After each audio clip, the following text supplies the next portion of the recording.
Welcome to Large Lit Theory. Ever wondered what happens when you feed classic literature, modern texts, and forgotten manuscripts into an AI brain? Will it see human brilliance or scratch its virtual head in confusion? Join us as two critical LLM scholars dive deep into books, critiquing, questioning, and sometimes roasting our human authors. Are we literary masterminds or just lucky wordsmiths? It really does raise some interesting questions, though, about, like the nature of interpretation.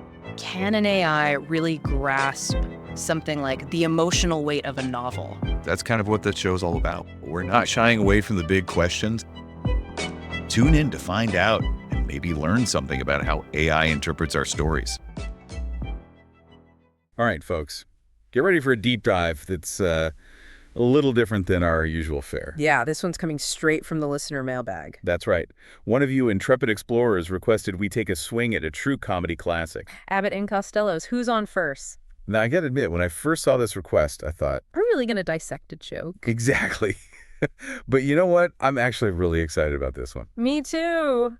There's a lot more to unpack here than meets the eye. It's like we're trading our usual data-driven deep dives for a journey into the heart of comedic chaos. And trust me, there's some surprisingly deep stuff lurking beneath the surface of this seemingly simple routine. It's like dissecting a joke under a microscope, right? But before we get into all that, We have a special treat for our listeners. to really appreciate the brilliance of this routine, we thought we'd do something a little different today. Uh-oh. What are you thinking? We're going to perform it We are live! live for our listeners. I'll be channeling my inner Abbott, the straight man who's just trying to make sense of this crazy team roster. And I'll be Costello, the increasingly bewildered listener who's about to get completely lost in a world of linguistic absurdity. It's going to be epic. All right, hold on to your hats. Large Lit Theory presents Who's On First?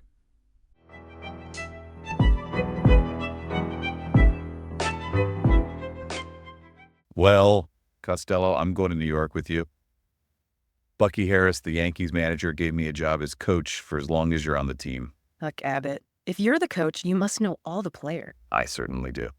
Well, I've never met the guys, so you'll have to tell me their names, and then I'll know who's playing on the team. Oh, I'll tell you their names. But, it seems to me they give these ball players nowadays very peculiar names. You mean funny names? Strange names, pet names, like Dizzy Dean, His brother Daffy, David Dean, and their French cousin, French, Goofed. Goof Dean. Well, let's see. We have on the bags, who's on first, what's on second, I don't know is on third. That's what I want to find out. I say, who's on first, what's on second, I don't know is on third. Are you the manager? Yes. You gonna be the coach, too. Yes. And you don't know the fellows' names. Well, I should. Well, then who's on first? Yes. I mean, the fellow's name. Who? The guy on first. Who? First baseman. Who? The guy playing? Who's on first? I'm asking you who's on first. That's the man's name. That's whose name? Yes. Well, go ahead and tell me. That's it. That's who? Yes. Look, you got a first baseman. Certainly. Who's playing first? That's right.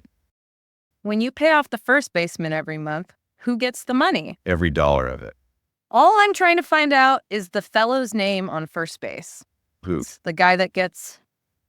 That's it. Who gets the money? He does. Every dollar of it. Sometimes his wife comes down and collects it. Whose wife? Yeah. I want to know is when you sign up the first baseman, how does he sign his name? Who? The guy... Who? How does he sign? That's how he signed it. Who? Yes. All I'm trying to find out is what's the guy's name on first base. No. What is on second base? I'm not asking you who's on second. Who's on first? One base at a time. Well, don't change the players around. I'm not changing nobody. Take it easy, buddy. I'm only asking you, who's the guy on first base? That's right. Okay. All right. What's the guy's name on first base? No. What is on second base? I'm not asking you who's on second. Who's on first? I don't know. He's on third. We're not talking about him. Now, how did I get on third base? Well, you mentioned his name? If I mentioned the third baseman's name, who did I say is playing third? No. Who's playing first? What's on base? What's on second? I don't know. He's on third. There we go. Back on third again. Would you just stay on third base and don't go off it? All right. What do you want to know? Now who's playing third base? Why do you insist on putting who on third base? What am I putting on third? No. What is on second? You don't want who on second? Who is on first? I don't know. Look, you got an outfield. Sure. The left fielder's name. Why? I just thought I'd ask you. Well, I just thought I'd tell you. Then tell me who's playing left field. Who's playing first? I'm not. Stay through the infield. I want to know what's the guy's name in left field. No. What is on second? I'm not asking you who's on second. Who's on first? I don't know. So left fielder's name. Why? Because. Oh, he's center field. Look, you got a pitcher on this team. Sure. The pitcher's name? Tomorrow. You don't want to tell me today. I'm telling you now. Then go ahead. Tomorrow. What time? What time what? What time tomorrow are you going to tell me who's pitching? Now listen. Who is not pitching? I'll break your arm if you say who's on first. I want to know what's the pitcher's name. What's on second? I don't know. Got a catcher. Certainly. Catcher's name. Today. Today and tomorrow's pitching. Now you got it. All we got is a couple of days on the team. You know I'm a catcher, too. So they tell me. I get behind the plate to do some fancy catching. Tomorrow's pitching on my team. And a heavy hitter gets up. Now, the heavy hitter bunts the ball. When he bunts the ball, me, being a good catcher, I'm going to throw the guy out at first. So I pick up the ball and throw it to who? Now that's the first thing you've said, right? I don't know what I'm talking about. That all you have to do. Is to throw the ball to first base? Yes. Now who's got it? Naturally. Look, if I throw the ball to first base, somebody's got to get it. Now who has it? Naturally. Who? Naturally. Naturally. Naturally. So I pick up the ball and I throw it to naturally? No, you don't. You throw the ball to who? Naturally. That's different. That's what I said. You're not saying it. I throw the ball to naturally. You throw it to who? Naturally. That's it. That's what I said. You ask me. I throw the ball to who? Naturally. Now you ask me? You throw the ball to who? Naturally. That's it. Same as you. I throw the ball to who? Whoever it is drops the ball and the guy runs to second. Who picks up the ball and throws it to what? What throws it to? I don't know. Throws it back to tomorrow, triple play. Another guy gets up and hits a long fly ball to four ball. Because. Why? I don't know. He's on third and I don't give a damn. What? I said I don't give a damn. Well, that's our shortstop. Oh, man.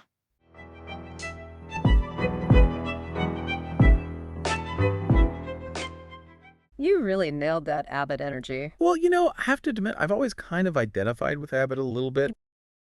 And you know what's fascinating? Even reading it from a script, Who's on First, retains its power to make you laugh and maybe want to scream a little.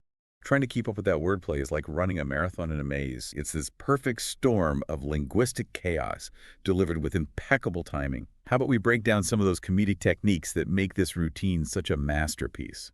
Let's start with the wordplay.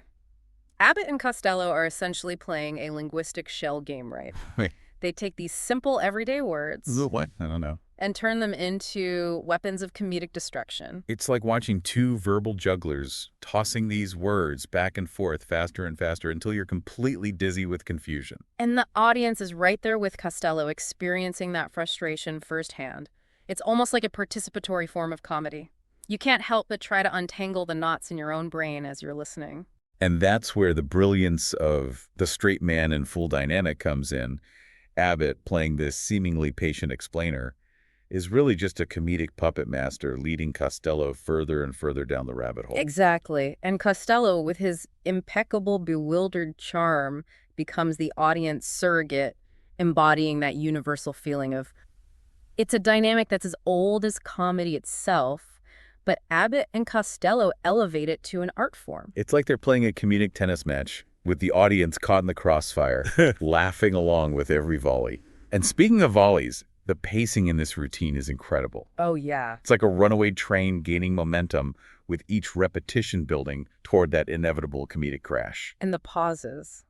Don't underestimate the power of those perfectly timed silences. Oh, absolutely. They create a sense of anticipation, allowing the humor to sink in and making the next punchline even funnier. It's like they're teasing us, giving us just enough time to catch our breath before hitting us with another wave of wordplay. Yeah. And then right when you think things can't get any more chaotic. They throw in a curveball, like, naturally, Yeah. to really send the routine spiraling into absurdity. Naturally is a stroke of genius. Yeah. It's the linguistic equivalent of a banana peel strategically placed in Costello's path. You know he's going to slip on it. And you can't wait to see it happen. And the beauty of it is that even though it's a baseball routine, You don't need to know a thing about the sport to get the joke. Yeah. It's not really about baseball at all, is it? No. It's about the inherent absurdity of language and the ways in which we can so easily misunderstand each other, even when we think we're being perfectly clear. It's a testament to the universality of the human experience, isn't it? We've all been in those situations where words seem to lose their meaning. And the harder we try to explain ourselves, the deeper the hole we dig. It's like they're holding a mirror up to our own communication foibles, reminding us that sometimes the more we try to make sense of things, the less sense they make. And that's where the true genius of Who's On First lies. It's not just a funny routine. It's a commentary on the human condition. A reminder that sometimes the best way to deal with life's absurdities is to laugh at them. Because if Abbott can handle Costello's endless questions without losing his cool, we can probably handle a few miscommunications ourselves. That's a great point. Maybe Who's On First is more than just a comedy routine. Maybe it's a life lesson in disguise. A life lesson delivered with a healthy dose of laughter and a side of linguistic chaos. Exactly. It's interesting to think about how Who's On First has been preserved and shared over the years, from those early vaudeville stages to radio broadcasts to vinyl records to eventually YouTube videos and podcasts like ours. Each generation has found its own way to experience this routine, adding to its legacy and ensuring its comedic immortality. It's like a cultural chain letter passed down from one generation to the next. Each recipient adding their own interpretation, their own laughter, their own sense of wonder at the sheer brilliance of it all. And that's the beauty of great comedy, isn't it? It transcends time and technology, connecting us through shared laughter and reminding us of our shared humanity. Exactly. And Who's On First proves that sometimes the simplest jokes are the most powerful. It's not about intellectual humor or sophisticated wordplay. It's about tapping into those universal experiences of confusion, frustration, and the sheer joy of absurdity. It's a mirror reflecting back our own comedic flaws, reminding us that sometimes the best way to deal with life's absurdities is to just laugh at them. And that's why, despite its seeming simplicity, Who's On First has earned its place in the hallowed halls of comedic history. It's not just a funny routine. It's a cultural artifact, a testament to the enduring power of laughter and the way it can connect us across generations. Speaking of hallowed halls, did you know that Who's On First is officially recognized for its cultural significance? It's preserved in the Library of Congress's National Recording Registry. Wow, that's amazing. It's like elevating this routine from a simple skit to a national treasure, right? I mean, it makes you wonder what other comedic routines deserve that kind of recognition. It's a testament to the impact of Who's On First. It's not just entertainment. It's a piece of American history, a reflection of our culture, our humor, our enduring fascination with language, and the ways in which it can both unite and divide us. And on that note, I think we've reached the 7th inning stretch of our deep dive into Who's On First.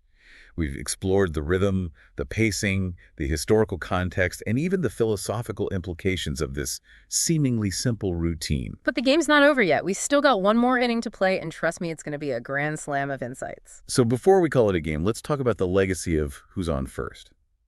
How has this routine continued to influence comedy and culture all these years later? Well, one of the most obvious impacts is its influence on other comedians.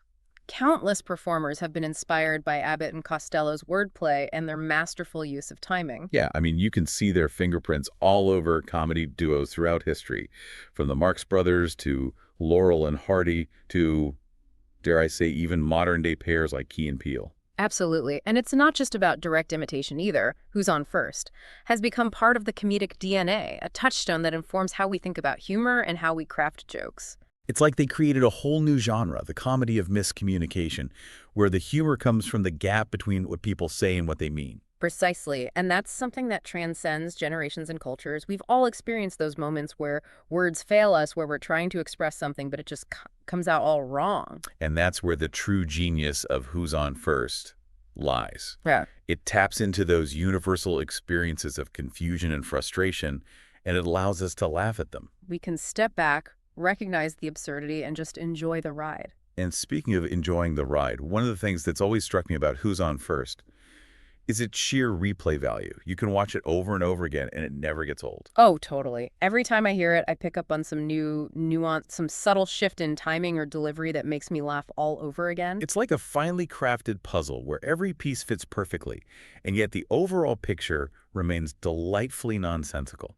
And that's the beauty of it, right? It's both familiar and unpredictable. It's a routine that we know by heart, but it still manages to surprise us, to catch us off guard with its sheer brilliance. So to wrap things up, I think it's safe to say that Who's On First is more than just a comedy routine. It's a cultural phenomenon, a piece of Americana, a testament to the enduring power of laughter. It's a reminder that even in a world that often feels too serious, there's always room for a little bit of absurdity, a little bit of wordplay, and a lot of good-natured fun. And hey, if Abbott and Costello can teach us to find humor in the chaos of miscommunication, maybe we can all learn to be a little more patient with each other. Now that's a deep dive worth taking. Thanks for joining us, folks. We'll catch you next time for another adventure into the world of knowledge entertainment, and hopefully a few more laughs along the way.